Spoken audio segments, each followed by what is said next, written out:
6:32. All right, it is 6:30 on Thursday, September 12th. We will call the Arts and Culture Board meeting to order. The first thing on our agenda is the City Council Liaisons Report. Yes, I have lots of updates for you. On the environmental front, we've hired a dedicated staff person that we're sharing with Englewood and Sheridan to help Littleton businesses greenify and access kind of state resources better. So think of it like a social worker-ish thing that we're sharing, and we're using, it's paid for with revenue from the plastic bag tax. So you remember a couple of years ago, they had a little bit of time to phase that in. And so all those extra taxes went to something and they went back to the local jurisdictions to get to use how they wanted, but within specific criteria around environmental policy. So we think we're using the money for that.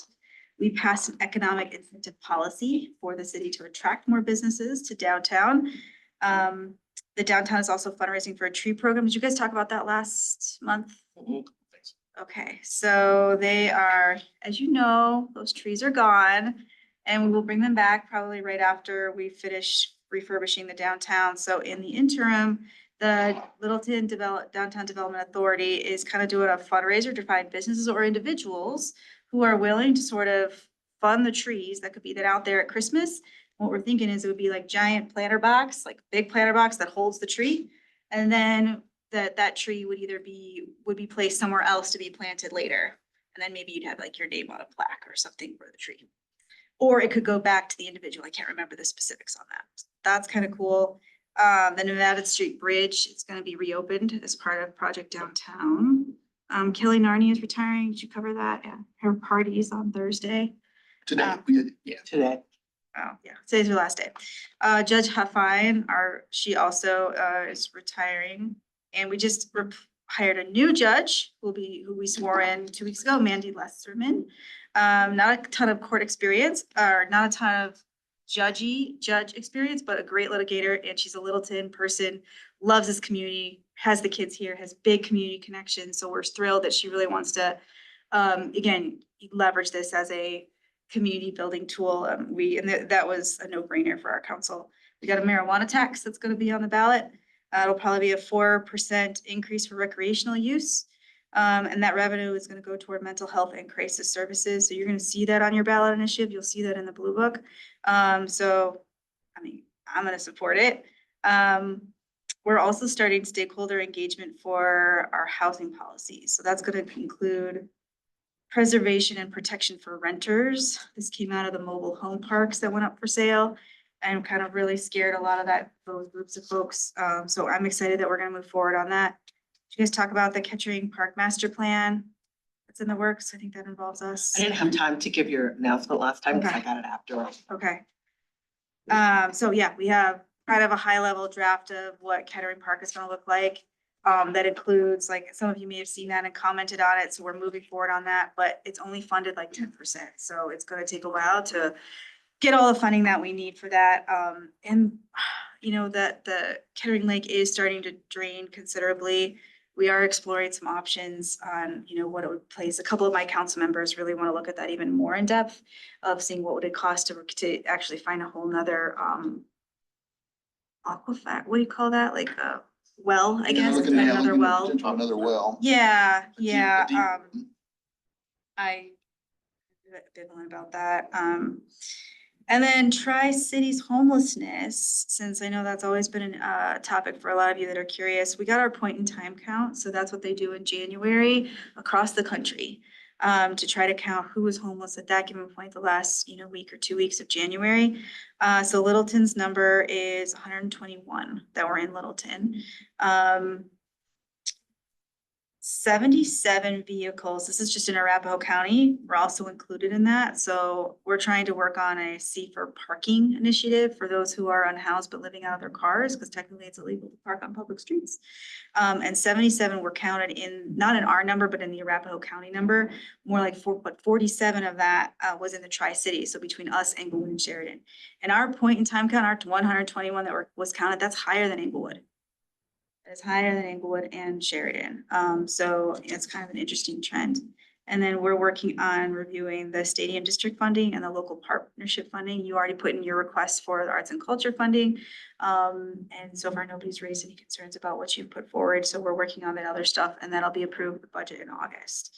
And then most likely, we're gonna be bonding for the city so that we can do more capital projects. This came out of our budget meeting last Saturday. And so we're gonna put up the museum probably again, the library and town hall arts as sort of that collateral, so that we can just do more capital projects and get more done with the money that we have. Lots of updates. For the point in time count, do you recall if that was up or down from previous counts? If not, it's okay, I'm just curious. I'd have to look at the dashboard. I Okay. don't know off the top of my head. But we just got those, and they're gonna break them down a little bit more for us. Does the city have outstanding bonds right now? No, we just paid off the museum. So we're gonna bond it again. Tim's like, no. I think that's a compliment. So let's keep those investments in Town Hall Arts Center. That increases our bond value. Doing it. And I probably won't be able to stay for its entire meeting today, but I will stay for as long as I can and certainly answer any questions. Thank you. If there's no other questions, I will move on to the director's reports. You'll hear most from me in agenda item 6A, so I'll just keep it short. But we've wrapped up the last of our summer season, and our total program attendance was in the neighborhood of like 2,800 over all 60-something of our events, which is up from previous year. And our total participation in the reading challenges was over 2,000 completions, which is up, and the 18+ demographic more than doubled their participation, which we're really proud of. So that's often a really hard demographic to reach. So we're glad to see that. 28,000. 2,800 program attendance and 2,000 reading challenge completions across all age brackets. And welcoming new team members as we're hiring up. I'll save the rest for my presentation later. Just two quick things from me, for your calendars. Mark them, please, for October 8th. We are having our joint council session, or joint study session with city council. So that'll be October 8th, 6:30. I think we're the only thing on the agenda right now. That may change a little bit, but we will be the first item on the agenda, I'm told. So staff's trying to put together a PowerPoint. We'll share with JD and Denise and the rest of the board as we get a little closer. That would be a nice opportunity for us to talk to council about a look back at this year, some of the highlights of the year. And it's going to touch on a number of those later this evening. We will look at the grants, some of the activity this year with our grants, and then look forward to the grants that we have put in council's packet for the 2025 budget. And I take it back, the council has not seen what those grants are yet. That will go out probably the week before the October 8th meeting. So they haven't flagged anything because they haven't seen anything. And the little reports that the grant recipients are doing to city council, the little 10-15 minutes has gone great. They've been received very well, and the timing was really good too. So I think the more we can stack in August, September, the better, because then it's fresh in my council members' minds when they come up for renewal. That's a great point. Yeah, thank you. And then we'll do a quick look forward as well. As Councilman Wright mentioned, we did have our 2025 budget workshop on Saturday.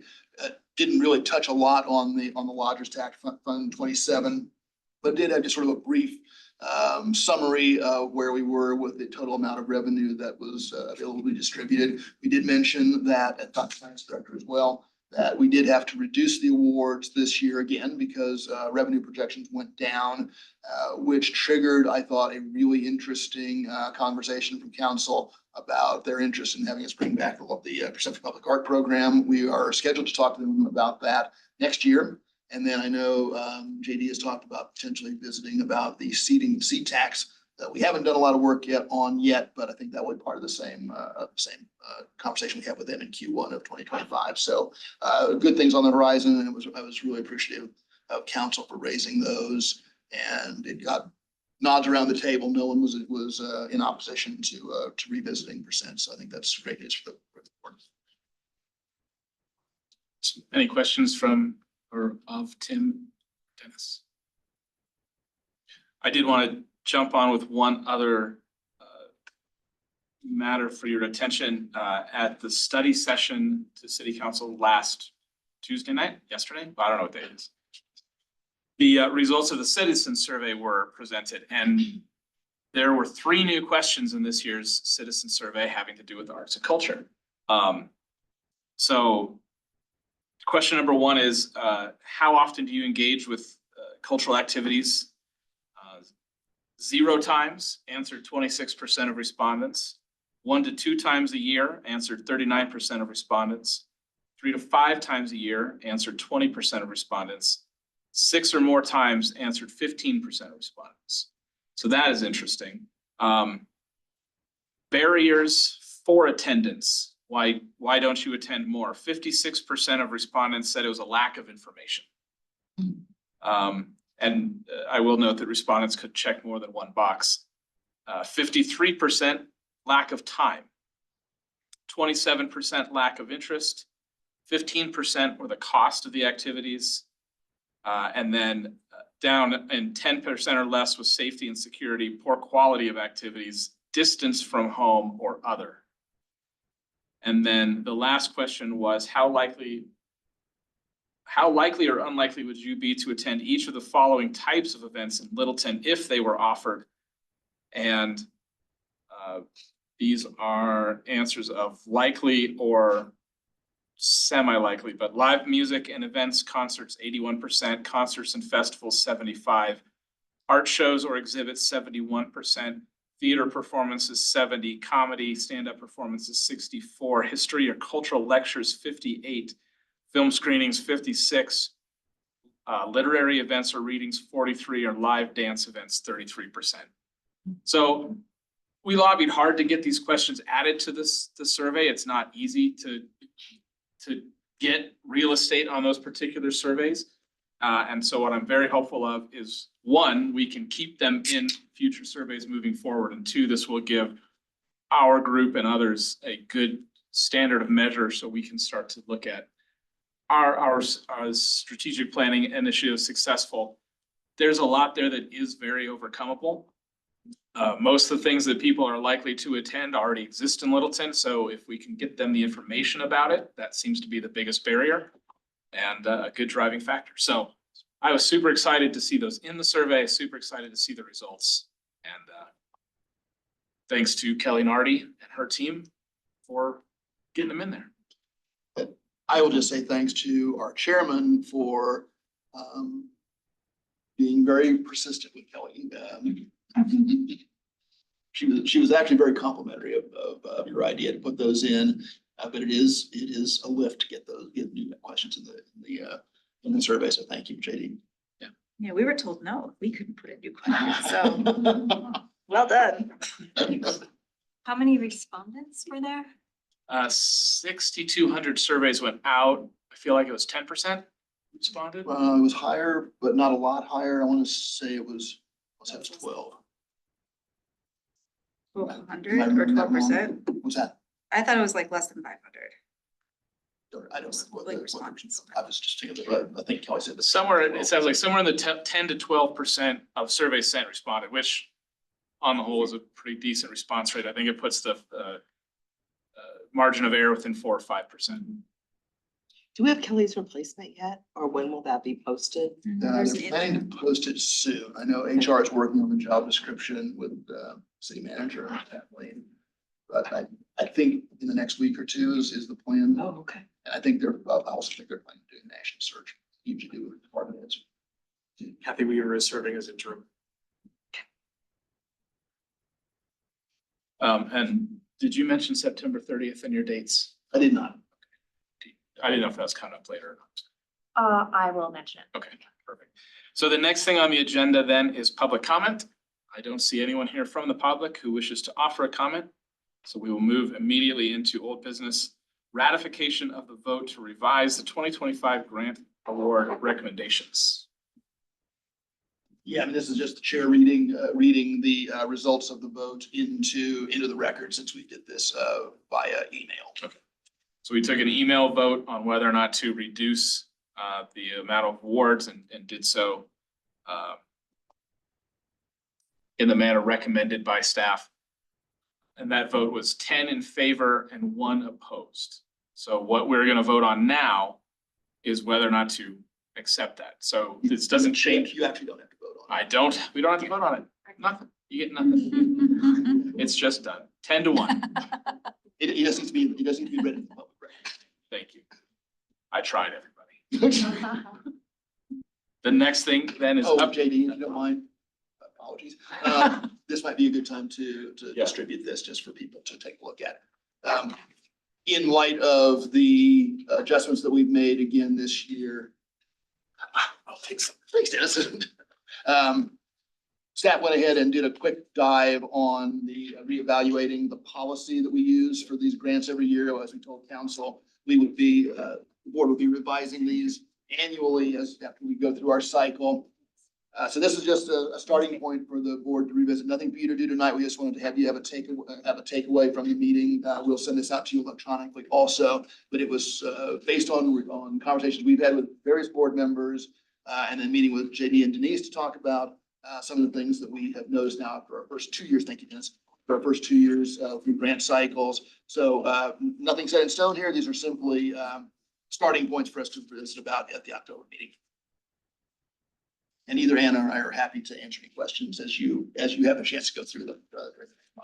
As I recall, last year at that October meeting where Arts and Culture came, it was just Kate and JD. But this year, all the members of the boards are kind of coming to council. So the more of you that can be there, I think the better. That's on October 8th, right? Yes. Sit at the little table with us, we all scoot in. Really cute. So then next up, project updates. Oh, yes. Just an observation that just last week, there was an article on, not an article, but a thing on the news from Breckenridge about how their revenue for this year is down from tourism. And just noting that there was a surge in tourism post-COVID. But now that peak seems to be leveling out. And the question I had, does anybody have any kind of demographics on the lodgers that actually use our lodging here in Littleton? And you know, what percentage are business? Are any of them tourists? And I was just curious about that. That's actually a great question. I don't have anything, but I can do some digging with our economic development department and see if we can find some. That would be interesting to know. I think it's also interesting to note that we are certainly not alone in our downward trend this year with the lodgers tax. Finance has been surveying all of our comparable municipalities, and everyone is down with that. There is a theory it may be tied to the uncertainty around the national election, but I don't think anybody knows for sure. But most everyone is projecting a rebound next year, not a full rebound, but a bounce back. But I think your question is really good. Is it business? Is it tourism? What's being impacted the most? So we can see if we can dig and find some of those demographic answers. I think on our short list of monthly presentations, we have hotels and economic development sometime in the next probably 6 months, but soon. Okay. Next up for our project updates.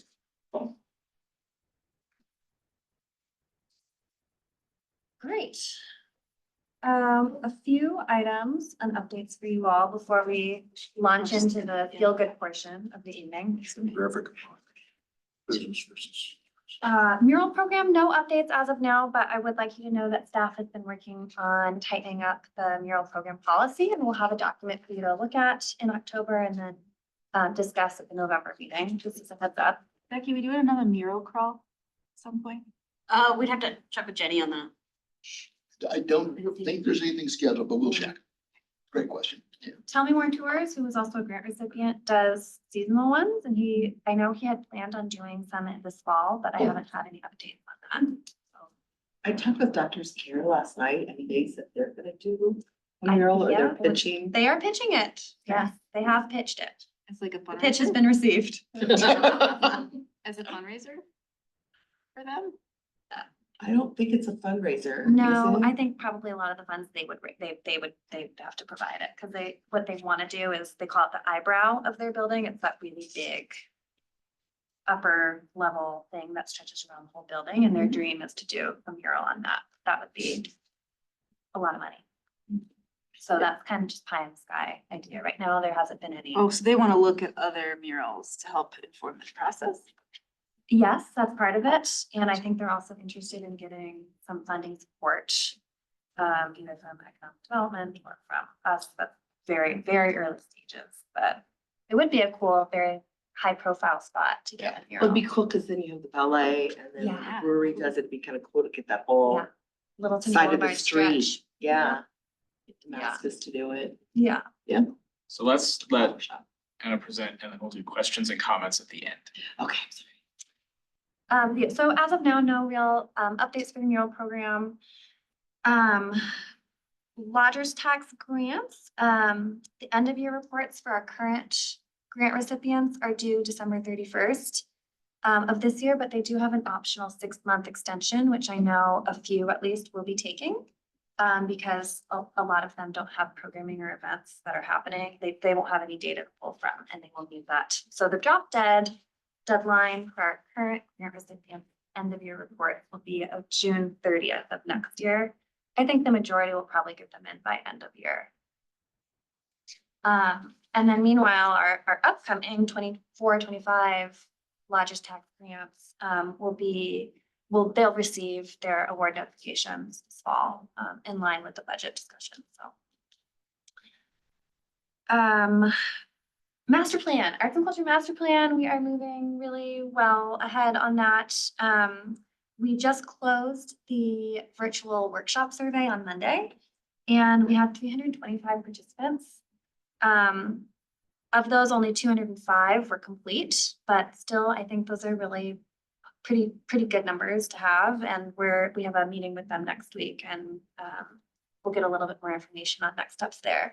But December 15th is their deadline for Keene Independent to have that completed. So we're really well on schedule, and we've had they conducted about a dozen focus group interviews over the last 5-6 weeks, which is great. And then let's see, our State of the Arts Award. Actually, first of all, don't forget to mark your calendars now, because we do have a date for our 2025 SOTA event, and that is Wednesday, April 2nd, and that will be here at the museum, similar to last year's.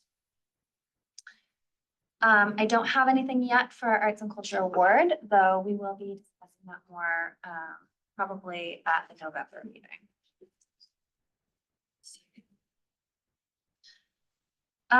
Littleton calendar photo judging. I know some of you have RSVP to that event. I think Tim, you have, but I do want to get a final head count for that. We're not organizing it, communications is, but once I can get a final head count and names, I'll send that over to What's the date them. again? But it's September 30th, from 5:30 to 7 at City Center. Can I just get you did, okay. Today. Let's just maybe get some hands up for those who are interested, and I'll send them over. So I've got Michelle, Kate, Tim, anyone else? Joni is confirmed. And Joni, that's right, I think she did. That's great. 4 is plenty. I think they want at least 2, so we're good to go on that. Put me down for that, Roy too, great, Yeah. thank you. even though they didn't take my photos. Better luck next year. What time is it? 5:30 to 7, and dinner will be provided. Which takes me to our highlights reel.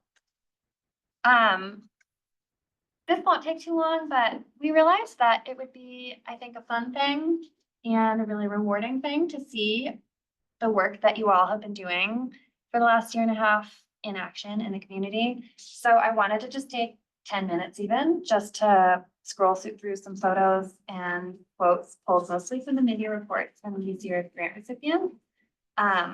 It's really purely just, it's for fun. But also, I think more importantly, it shows you, like I said, that there really is like very tangible things happening in the community because of the work that we are doing here.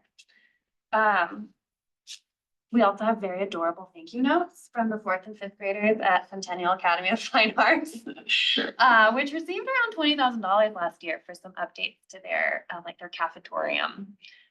So I'll pass these around. You can take a look. They're very cute. And we won't spend too long on this. You also have a printout, that you are welcome to take with you and share. But let's just, I guess, get started with this. This is just a brief overview. It seems like a long time ago when we sat down July of last year to award these, but we did give $248,000 out in grant dollars to 30 total recipients. And I've just taken a handful of these organizations to highlight. So we can look at those now. This is the Arapahoe Community College Foundation. They had several different projects, but these are some photos from their study abroad program. And they also have several projects that their art and design students completed around town.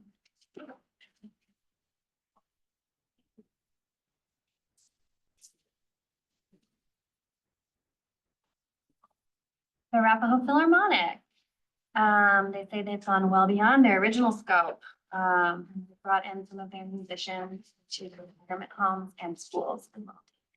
Actually know that kid. Do you? Yes. That's for Henry. Aw. There you go, Henry playing the violin.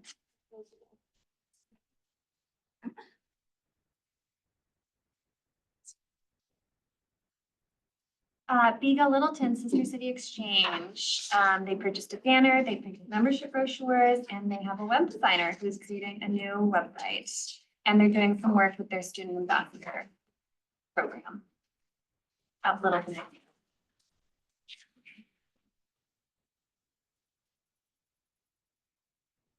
Littleton United Methodist Church Encore Players. They put on a performance of Once Upon a Mattress with the funds. And they had 40 actors, which I think is very impressive, the youngest being 6. And that happened in June.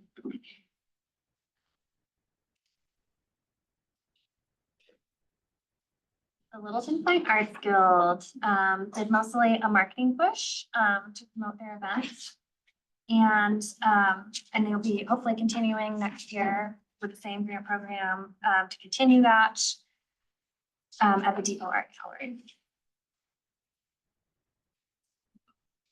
Will you include these in the October 8th? Yeah, we Council can. We don't session? have to do the full thing. We can even shorten it down a little bit more. Yeah, will you pick a handful of these to Sure. share as well? Yeah. I was just saying, can we That's bring effective. these are good stuff. The Heritage Fine Arts Guild have done actually a really incredible amount of classes and events and workshops. They did 5 day-long workshops with a total of 70 artists. They held 22 birthday paint days and have a bunch of shows that were scheduled for 2024. A couple of them are still upcoming.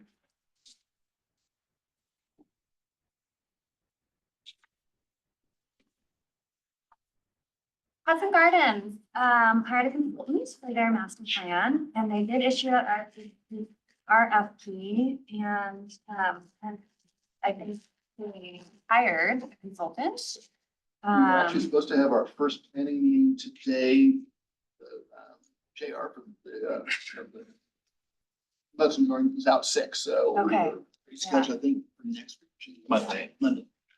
Well, they said back in June, they hope to complete the project by January. I think that's probably hopeful. But I know that they are planning to do a lot of like infrastructure stuff there. Particularly with their waterways. The Littleton Community Music Association did a bunch of classes. Did a guitar class, as you see, at East Community Center, and some vocal classes. And I think these are just a couple examples of what we did.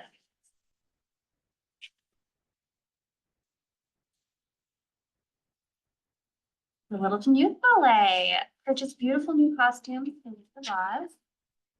And I think, Denise, that they're doing Redux, right? This weekend. This weekend. Yes.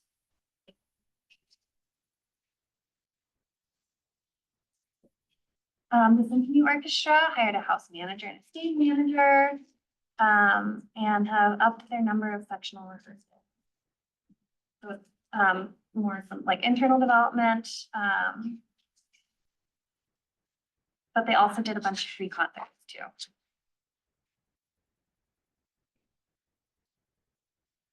And the Denver District Pipe Band.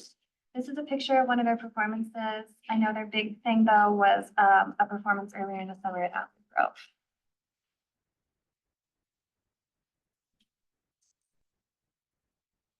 Samba Colorado did 12 free community drumming classes and also some dance workshops at E.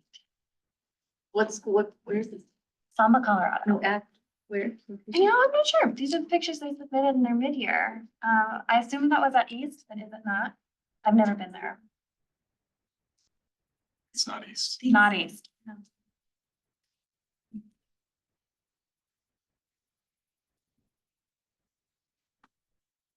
Community center. Some really beautiful murals from South Metro Housing Options that just went up by Powers Park. And they completed these actually in like the spring, so these have been done for a while, or actually in January of this year. So there's one big one outside, and then I think 4 additional interior murals. You can see the artist doing that in the photo below.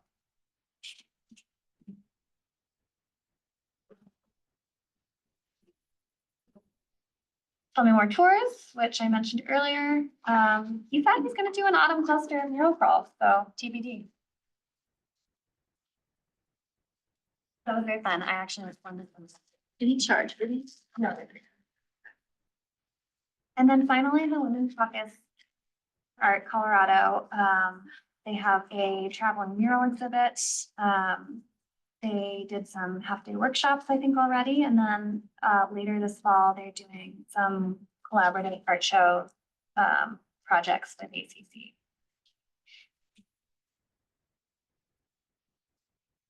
So concludes our Feel Good tour. Yeah, definitely include those pictures and stuff. Yeah, I will. Great. Yeah. Thank you for that. Yeah. It's nice to That see did it, feel like, good. the groups of people when it's on paper and we can't always see the people. It's Yeah. nice. Yeah, I agree. Yeah. Thank you for passing out the cards too. Those are really cute. Yeah. So cute. I really want to thank Anna for coming up with this idea. I think is just a really nice reminder for the board that the impact that you were able to make this past year with these grants that we've never had before in Littleton. I think we get wrapped up in the logistics sometimes when we forget this, what kind of impact it has on our community. So this is just cool. Hopefully council will think so too. Any other comments or questions? So, just one, sorry. So that wasn't everybody, right? No. So that's just what you got? And did some people not? No, everyone Okay. submitted reports. Okay. I picked and chose some Okay, that I the ones thought with were photos or- mostly, yeah, Okay. these are mostly ones that submitted photos. They Okay. weren't required to, but everyone submitted a written report.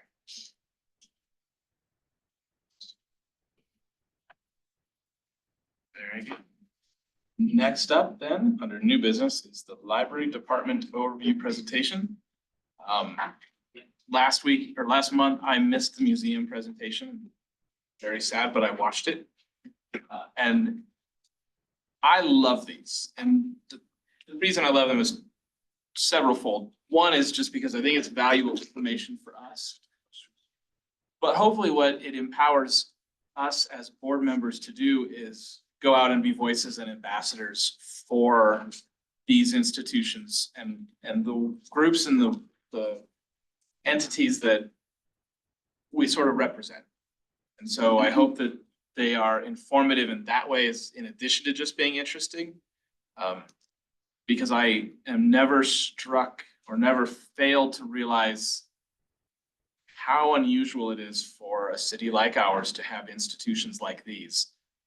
and how much they need to be protected and advocated for and spoken out in support of. So with that underlying tone, take it away. No pressure. Left. No, that's an excellent tee up. Thank you, JD. My name is Dennis Quinn, as everybody in this room, I think, knows. I've had the privilege of serving as library director for the Edwin A. Bemis Public Library in the city of Littleton for about 15 months now, which I've been really incredibly grateful for. I want to take a moment to echo what JD said. It's not just true for the department that I'm tasked with leading, but with all of our cultural institutions and arts organizations and educational organizations. It is a fine community to serve. We're really grateful for a high level of support that we enjoy from the public and from bodies such as this board and city council and partnership with the facilities and civic organizations. From the library perspective, it's one of the things that makes my work and my life and my team's lives really exciting is the palette that we get to paint with, to use an arts metaphor. I don't need to belabor too much of what the library does for this group directly, but as we're speaking to the broader community, I guess one thing I like to start with is we all have an image in our head or an experience in our memories of what a library meant to us at some point in our lives and how that's changed over time. The crux of the matter for me is, rather than sort of starting by diving into explanation of all the stuff that we do, the way I try to think about it is what the point of a library would be as evidenced by what the community would look like if we didn't have one. And if you put that picture in your head, one of the things you might notice before too long is what's missing is but one of many players, at least in the arts and culture ecosystem in our community, but one that serves a role of making sure that everybody gets to participate and gets to experience, regardless of your background, your walk of life, your socioeconomic status, your family situation. That's sort of the unique role that we play in the education space, in the workforce development space, in the arts and culture space, sort of democratizing access to these kinds of experiences. Without the library and without organizations like us that make these experiences available at free to cost, most of what's left on offer is a pay-to-play game, which is not an inclusive, which is not an equitable community. And so that's sort of the ingredient that we bring to the recipe. And we have the privilege of, I didn't realize I put transition to this. We have the privilege of taking that approach and applying it to almost any kind of enrichment opportunity, any kind of educational experience, any kind of arts or performance experience that you can imagine, and sort of curating them, to borrow a museum term, curating them to the general public, and to the maximum extent possible, making them available free to cost. We also, in so doing, we have an opportunity not just to make sure that our community has access to these experiences, but also that we can be a stage of sorts for the many things that make our community special. We get to be a connecting point between members of our community who are looking for some kind of experience or some kind of opportunity, and connecting them to practitioners and examples and knowledge and expertise that is also in our community. So we get to enjoy the best of both worlds, putting on stage and putting on display what makes our community so special and making sure that everybody can get to participate in it. In the more quiet times, we also have the privilege of serving as a sort of a living room of sorts for our community, where you can bump into people that you wouldn't normally encounter in your everyday life. And you can share your knowledge and expertise, benefit from that of others. And we really enjoy doing that for people of all ages.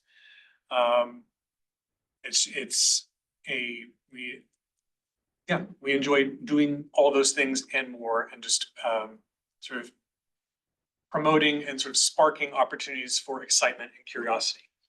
That's what makes our life interesting, and we hope that it's what makes the lives of the thousands of people that get to visit us every year interesting. So that's my opening salvo. The Bemis Public Library specifically has been serving our community in one form or another for about 127 years. from our humble origins as a lending library of about 200 books in the Gilbert and Martin drugstore on Main Street, which sadly is there no longer, to a few years later where we occupied some space in the building that is now occupied by Town Hall Arts Center. And then in 1917, the notable Carnegie Library building at the foot of Main Street, which is now the Melting Pot, as many know. And then about 50 years later, we moved to our current home at 6014 South Datura. Seen here in two iterations. There's the west facing front, the west face of the building in 1965, which was the original front of the building. It's gone through at least 2 renovations in the intervening 60 years. And you see the wonderful red hood that flags us today. So yeah, we've moved around town many times, but the spirit of what we've tried to provide is the same. Should also note that as a department of the city of Littleton government, officially our service population is Littleton proper. But by virtue of the nature of the work that we do, and also by virtue of a very strong collaborative cross-locality support system that we have for public libraries across the state of Colorado, we recognize that we do serve people beyond city boundaries. A little bit more than half of the accounts that we have in our system do have addresses in Littleton proper, but plenty of them do come from outside. So we share customers and we share patrons with many of our other communities and many of our library districts throughout the state. Every now and then when I give a presentation like this, I run a report just to see how far we've had people visit us from in the past 12 months. And in the past 12 months, we've had people come from as far as I think Fort Morgan, Fort Collins, Greeley up near the north part of the state, all the way down to Springfield and Grenada down in the southeast. We do occasionally get visitors from the western slope too, but most of our visitors obviously come from the South Denver metro. So in support of this, we do try in everything that we do, basically it boils down to connecting people to experiences, to knowledge, to technology, to members of their community, that they may not encounter or may not seek out. We're sort of a, what's the word? Smorgasbord of sorts. We do, obviously we're a bit biased, but we do see ourselves as an essential part of what makes the community what it is, and try to promote what the community is to that community. So the feedback cycle. In all of our operations, we do try to make sure, obviously, that we're making the best use of the resources and time that are entrusted to us. Compared to many library systems of our size, serving communities of our size, we are graced with a respectable budget and a respectable level of staff. We try to make sure that we make the best use of that, as the rest of our city departments do as well. Rely heavily on partnership relationships outside the city and outside the city organization. As wonderful a budget as we do have and as wonderful a staff as we do have, we know that there is a finite limit to what we can accomplish. And so really some of the most amazing things that we get to do actually don't happen just at the hands of my team alone. They happen as the result of some kind of collaborative partnership. A couple of examples come to mind in partnerships that we've had with Littleton Public Schools, on occasion with Arapahoe Community College, with civic organizations, with private organizations, nonprofits. Our makerspace and our bookmobile are two notable arms of our service that would not have been possible were it not for a generous partnership and funding from other organizations. And so we do rely on those relationships, and we do rely on staying in contact with members of the community and other groups as well. Rather than sort of running down the list of yearly stats, I thought it might be helpful to kind of put some perspective as to what an average day in the life of the library looks like. We do see over 500 visitors every day. Obviously, many of these metrics do shift from season to season, but we do have a steady inflow of new accounts that get created every day, every week, every month. An average of over 1,200 items go out the door, and about as many come back in. We, on average, offer at least 1-2 programs a day across the year. We respond to at least 80-85 individual customer service interactions that are not just, can I set up a library card? Can I check these books out? They're from as in-depth as trying to help someone with a genealogy research project that they're embarking on, or trying to beef up their resume, or even just trying to figure out how to get back into their email account that they've gotten locked out of, or have to print or fax something, or where's the restroom, right? For the whole range. Our meeting and study rooms get used on average about 10 times a day. Our computers get used about 55 times a day. We see 71 unique Wi-Fi connections. People use our print and documents services about 70 times a day, and we log an average about 11 hours of volunteer service every day. Some of our less busy metrics, but still, I think, meaningful as well, in terms of how we manage the collection of books and DVDs and audiobooks and music and board games and video games and other kinds of kits that we allow to circulate. That means we have to keep it fresh in order to keep it useful. So to that end, we remove and add new at least 1,000 items every month. And we provide about 12 one-on-one technology training appointments, which are available by booking with our staff. Our bookmobile makes 14 scheduled stops at housing communities and schools and other locations throughout the community. We deliver collection services to the homes of about 15 community members, and we're looking for ways to expand that in a sustainable way. We attend and participate in about 4 outreach events, meet the faces of hundreds and thousands of new people who might not have encountered us otherwise. We help create at least 4 new US citizens every month through our Immigrant Resources Division, and we provide on average about 2 staff training events, which may be as small as an in-house workshop on an in-house process that's being updated, up to sending staff to national conferences for professional development, which we're glad to be able to do too. We do this with a staff of about 37 or 38 permanent employees that add up to about 32.28 FTE. We supplement this with a pool of temporary and substitute staff. Even with as robust a team as we have, there are still life events and scheduling challenges that come with trying to fill and staff 5 service points throughout our 40,000 square foot building that, due to the area in which it was built and the number of times it's been added onto, does not always have good lines of sight. So there is a high staffing cost to safely providing service in our building. And there are gaps. I didn't mean to advance the slide just yet. There are gaps that sometimes cannot be avoided. So we're glad to have a pool of highly trained and highly passionate team members who sometimes do double duty with other library systems in the area. Sometimes are former permanent employees of Bemis who have gone into retirement but still want to stay active. People from all walks of life. To help us fill out our desk schedules and help us maintain service across our 64 hours of public service throughout the week. We're split into 5 divisions of service: adult services, youth services, immigrant resources, and then our circulation division and our technical services division, which handles a lot of the cataloging and database management and physical processing for our circulating collections, among other things as well. In terms of how we link up and how we align with the city's strategic plan, most of the work that we do most visibly aligns with the outcomes of supporting a vibrant community with a rich culture and high quality governance in our operational procedures. But I also like to point out that there are other things that we do that support the other 3 components of the strategic plan as well.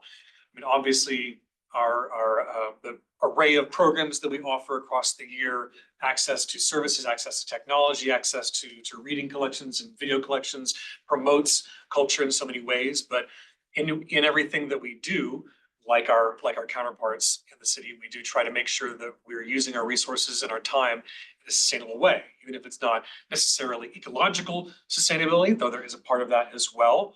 Sustainability of efforts, sustainability of energy resources, and how we're using the building that we've got, making sure that we're not going about our work in a way that is overly burdensome to our natural resources and our economic resources as well. There's a lot that public libraries do to support robust and resilient economy. A lot of that looks like workforce development. We often end up being a place for public education for people who are not in the K through 12 school system, who are not in higher education for whatever reason, who may not have the time or the economic resources to participate in those kinds of learning environments. again, we're trying to make sure that everybody has access to those kinds of resources as well. Whether it's a workshop on how to boost up your resume, whether it's understanding the role that artificial intelligence is playing, even if it's just really kind of brushing up on how to use what are many of the basic tools of the workspace these days. Not everybody has that knowledge. And so making sure that people have a place to go to skill up. And insofar as we do that, those skills and that knowledge feeds into, to a certain extent, our local workforce, our local economy, our local tax base, and our local community. As a third space that is separate from your work and your home, where it's like I said, the living room of the community, part of what comes along with that is visibility. And with visibility comes the promotion of a safe community environment. If we didn't have spaces like the public library and like other common gathering places, one of the risks that a community runs is you don't know people, you don't encounter people. Your community becomes less familiar to you. And by exposure and by introduction and by frequent contact with others in public spaces like this, it strengthens that interpersonal aspect of the community. So insofar as we do that and we try to promote and protect a safe environment for that kind of interaction, we are contributing to a safe community. So we do have tendrils in all of the components of the citywide strategic plan. As a brief callback to Envision Littleton, pretty much every section of that plan and that document also has some component that has to do with public engagement, some component that has to do with public education, some component that has to do with public awareness or involvement in the civic activities of your community. And so insofar as that, we also are involved in many aspects of Envision Littleton as well. Some highlights of our work plan for this year. We have set some goals to expand as best we can with staff capacity, our in-house program offerings by leveraging partnerships with other organizations. We've had a really strong learning year in the first year of our bookmobile being out on the road with wheels running. And our bookmobile coordinator has made some really great headway in helping us hone in on what the best practices look like for that arm of our service for the Bemis Library and for Littleton. What bookmobile looks like for one community and one library does not always translate to another. The needs are different, the resources are different, the challenges that we face are different. So there's a bit of headway that you can make by borrowing best practices, but at a certain point, we really have to make it our own. And our bookmobile coordinator has really made some strong progress in this past year. So again, through partnerships and though again through, I guess, mindful allocation of our time and strategic and intentional choice of where we put our staff time, we're hoping to increase the effectiveness and eventually the capacity of our outreach and home delivery arms. We've spent a lot of effort sort of behind the scenes over the past year, looking at ways that we can work smarter and not harder. When I joined the Bemis team, when I joined the City of Littleton team, there were a lot of processes that we ran behind the scenes that were very manual, labor intensive, and very staff time intensive. And so we were sort of shooting ourselves in the foot.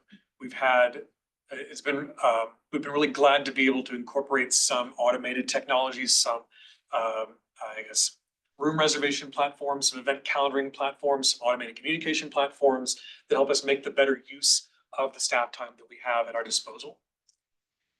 We have been working for a while to complete some necessary repairs and rehabilitations on our elevator, which is one of the main things that's keeping us out of ADA compliance, part of a function of the building being of the era that it is.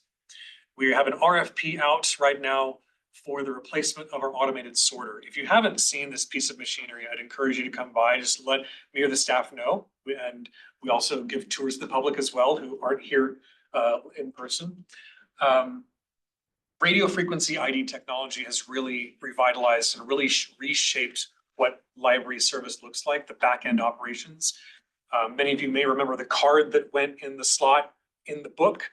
After that came the barcode on the front or the back of the book. And then nowadays, the standard technology is a radio frequency ID tag that's sitting inside the front or the back cover that really saves a lot of staff time at the checkout desk and at the point of return. The automated sorter that we have is estimated to save us about 1,000 to 1,500 hours of staff time every year just spent checking things in and doing the first level of sorting to get it into a cart, get it onto a cart before it goes back out to the shelf. It saves a huge amount of time and it pays for itself in the span of probably 3 to 5 years. It's 11 years old and it's at the end of life. So we're getting ready to replace it in the next, I would say 4 to 6 months or so. We're going through several service plans, developing training plans, developing operational plans, developing standard operating procedures, sort of codifying and documenting a lot of our processes that have not been written down. And so loss of institutional knowledge, loss of coherence and consistency across the department, and going through the process of reviewing and refreshing our existing library policies. In some cases, developing new policies that are not in place or not codified. This will eventually show up as some work for the library subcommittee of this group. And of course, we're also supporting the implementation of the Kettering-Gallup Park Master Plan as a key stakeholder in our cultural campus and aiding in the development of Arts and Culture Master Plan. So that's some of the stuff that we have going on, the tip of the iceberg, so to speak, for 2024. Coming down the road, we will be looking at the next opportunity to update our departmental strategic plan, which will and should be informed by planning efforts that have already been done and are going on right now, and some that perhaps are yet to formally begin. It'll involve a needs assessment. It will obviously involve lots of community engagement. Parts of it will be service design. Parts of it will be facility needs and infrastructure needs. And to that extent, it will also be mutually aware with our city facilities master plan and our arts and culture facilities plan as well. Our current plan is scheduled to end in next year. We had requested some funding in the budget process for consultant costs to aid us to augment our staff capacity in developing the next iteration of the plan. Sadly, that did not make the cut given our economic outlook. So we'll be looking either for alternate funding sources or we'll be adjusting the timeline. If we can't make it happen in 25, then we can make it happen in 26. We'll get it done one way or the other. And when we do kick it off, we'll make sure that it's done right. And lastly, like I mentioned, we'll be participating in facility master planning.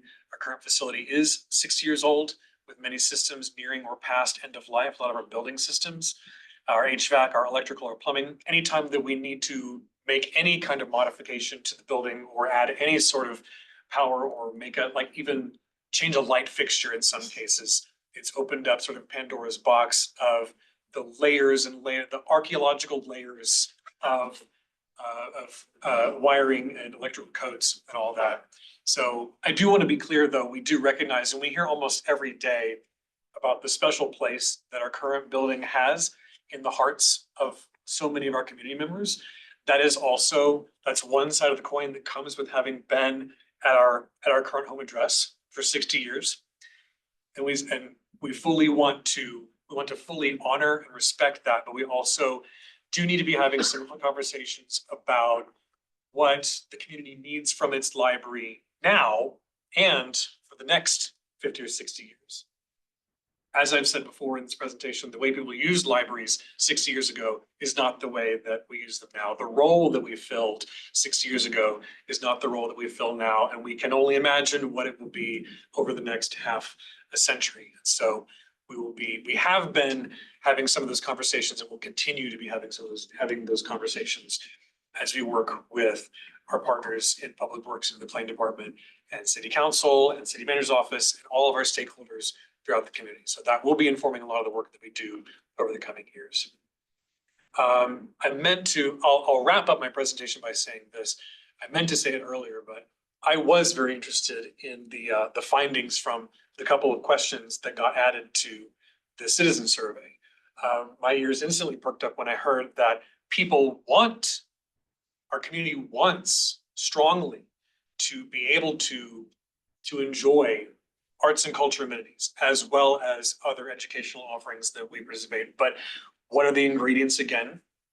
Lack of information, lack of time, and cost. So insofar as the library is coming to this group and insofar as the library is sort of leaning into the community, that really gets at the heart of what we're trying to address. So yeah, it's a little bit disheartening to hear that those challenges are still there, but we know that they always will be there in in some form or another.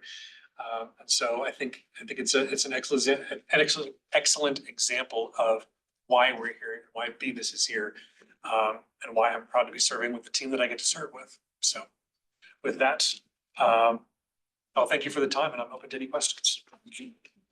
I'm not sure. So you came from Texas, Yes. right? So can you give any example of how Bemis Library is different than your library in Texas? So the first place I go is one of the things that makes us a bit of a standout in the state of Colorado is the fact that we're a municipally run library.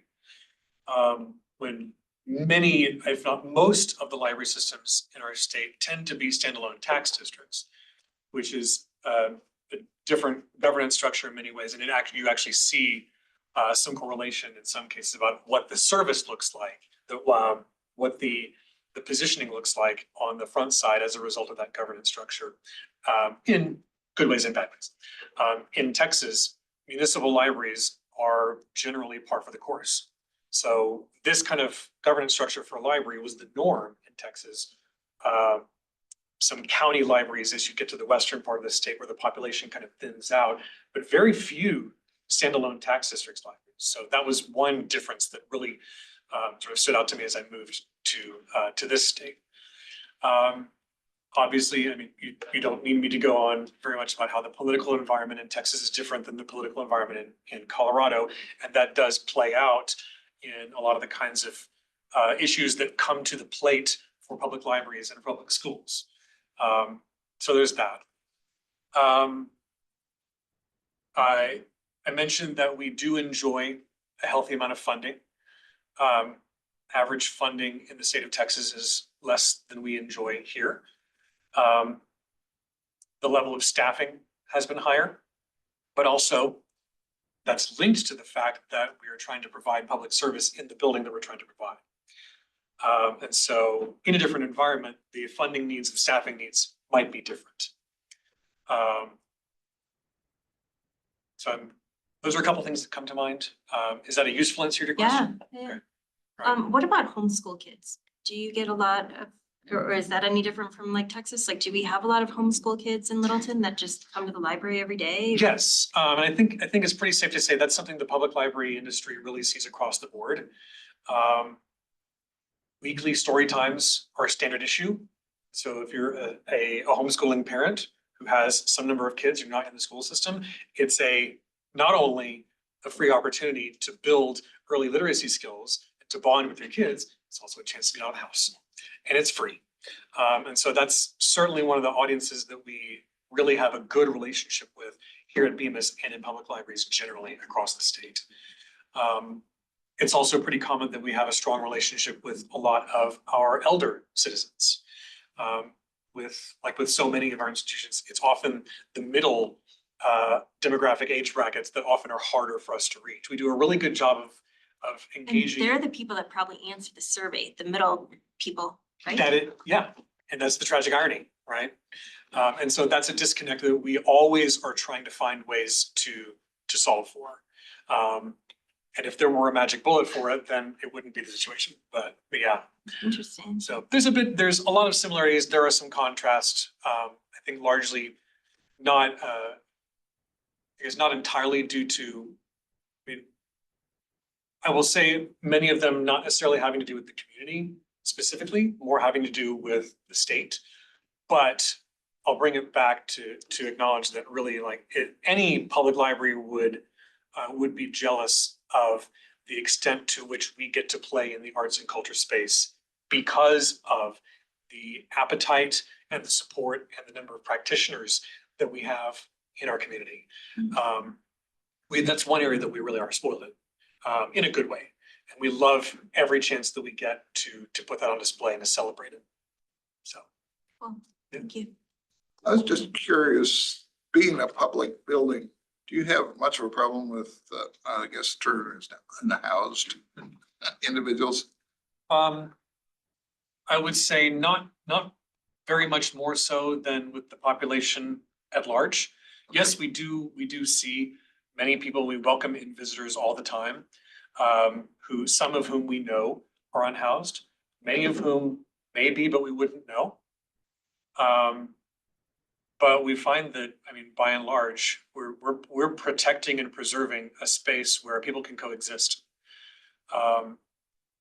And that's one of the roles that we fill. So we welcome everybody into our doors, regardless of what your walk of life is or what your situation is. The only time we have to have a conversation is if we're having any behavior issues, which don't necessarily correlate with housing status. Yeah, so that's sort of my short answer to that question.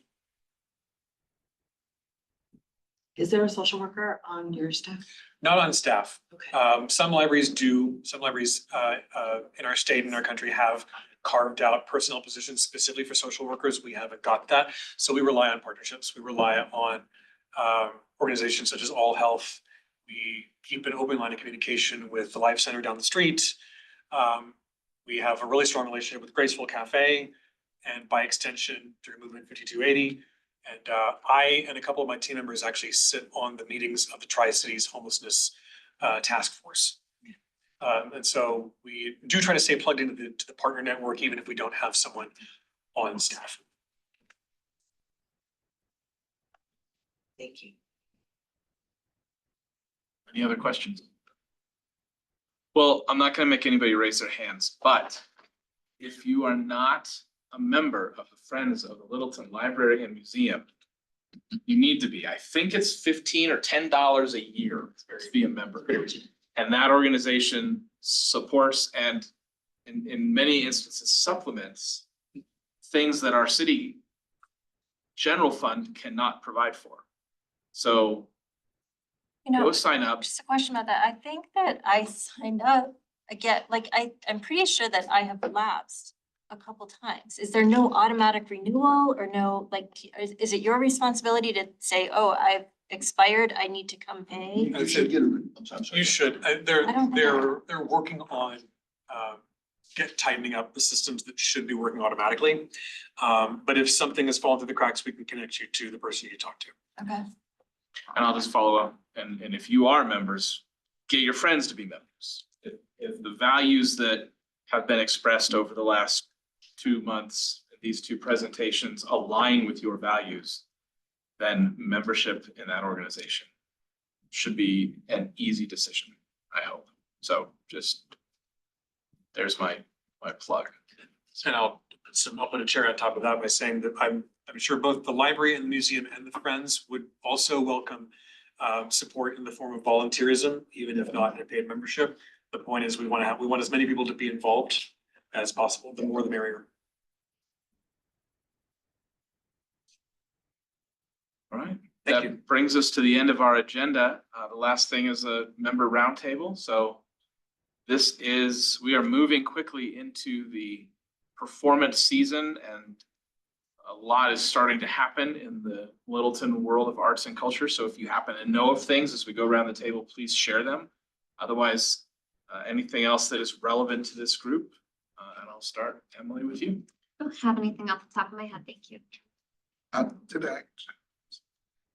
No, I don't either, but were we gonna talk about this or was this just, Just- no, so yeah, just read it, yeah, just prepare, okay, Take away, for you to stimulate your thought. got it. We'll send an electronic version too. Okay, cool, thank you. Kate. I'll be attending the Wizard of Oz production with Youth Ballet on Sunday. And then I just bought my tickets for the Hunchback of Notre Dame, which Wait, is I didn't hear about that. Town Hall Art Center Symphony And Voices West. and Voices West, yes. Where So do you buy tickets for that? Is it? any of those 3 organizations or JD. Okay, all right. Or JD.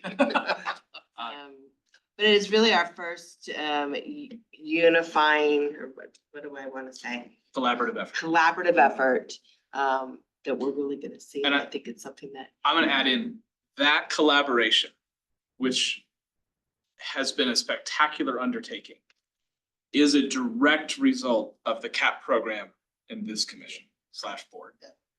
That this would not happen if not for the trust that was built between the leaders of those 3 organizations and their willingness based on those relationships to say, this is gonna be really hard, this is gonna take all of us outside of our comfort zone, but because we've gotten to know you, we are willing to do it for the good of the community and hopefully to the benefit of all three organizations independently. So just, I think it's gonna be wildly spectacular and successful. And that credit goes to this body. So if everybody gets tickets by, and makes your reservation, and maybe we can do after the Saturday performance or something, meet like a the Lazy Greyhound or something. That would be really cool. What are the dates again of when it's? Dr. JB. October 18th, 19th, and 20th. I've got some of these if you want to take them. I do, thank you. I bought tickets for Saturday the 19th. I believe you have tickets. I'm there all the time. JD is just gonna live there. It's just an incredible collaboration. So that's what I have. I don't have tickets that fancy, but I do have tickets for Cannibal musical, so I'll be at that. Oh, me too. Well played. Well, Alfred Packer, Yeah. little history lesson, right? I'm sure that's the way it's played, yeah. Street. Yeah. History-ish. That's it. I will comment on behalf of the Arapahoe Community College, since Katie's not here. Their Art, Wine, and Design event, which is a fundraiser for those programs, is on Thursday, September 26th. Coming up next week, 2 weeks. That's a great fun event, obviously supports a good cause, lots of fun. So I don't know the website, but if you look up Arts, Wine, and Design, ACC Littleton, you can find it. Hunchback, yes, please. That Hunchback also happens to be the opening performance for the symphony of their normal season and the opening performance of Voices West season. So you really get to hit 3 birds with 1 stone in that instance. Cannibal is going to open around Halloween, and then Town Hall Arts Center has Jersey Boys open now through October 6th. It is also a phenomenal performance. It's the music of the 4 seasons and the story of that group and the performers in it. So wonderful, wonderful talent putting that on. And to those of you who participated in the Ovation event for Town Hall Arts Center, that was wonderfully successful for that organization and a whole heck of a lot of fun. So thank you to those who participated. We've already heard Wizard of Oz this weekend, Lone Tree Arts Center, 3 performances. They're also casting for Nutcracker already. So start thinking about that coming up. And my son has chosen to see Cannibal on Halloween instead of trick or treating this year. Wow. So that was due to Ovation. So thank you. I don't have to trick or treat with him this year. Well. We're trying. All right. Well, if there's nothing else for the good of the group, we can call our meeting adjourned. October will be a little bit of a heavier month with this discussion, as well as I believe Arapahoe Community College. ECC is slated to do a presentation on the consideration for tier 1. Recommendation, the council still makes the designation, and we may still be also reaching out to see if the other either Town Hall or Hudson Gardens, one of their tier 1s wants to do a presentation. We may move that to November since we got a little bit more on the agenda this in October. Great. Thank you so much. Thank you, Dan. I didn't really. Presentation. Yeah, that was a good Yeah. presentation. That was fantastic. Well done. Robert Wright said. Oh, yeah. I'd love to. Well, we can go backwards here. Friends, they're probably 3 years old, so. Yeah. Now, I don't know if you're one or not. Go out because they had their daughters back in college, but I think they're kind of getting I'm trying back to out say, the door. we're changing And now. so we'll probably see them again soon. I love to thank You you. really, well, really should. That copy had like 4 in there, she was into it. Yeah. I was like, go copy. Or because you're paying. Horseshoes off an extra credit. In theory, you should. Either way, I think it's good. Yeah, and I love it. Just Or after. Very beautiful. Yeah, just let me know. We'll see if travels. Thank you. Jason's doing a. Oh, fun. And you are not. I'm not. For you. Yeah. If I didn't realize. I will cheer. Uh-huh. That's- No, Next week, okay. No.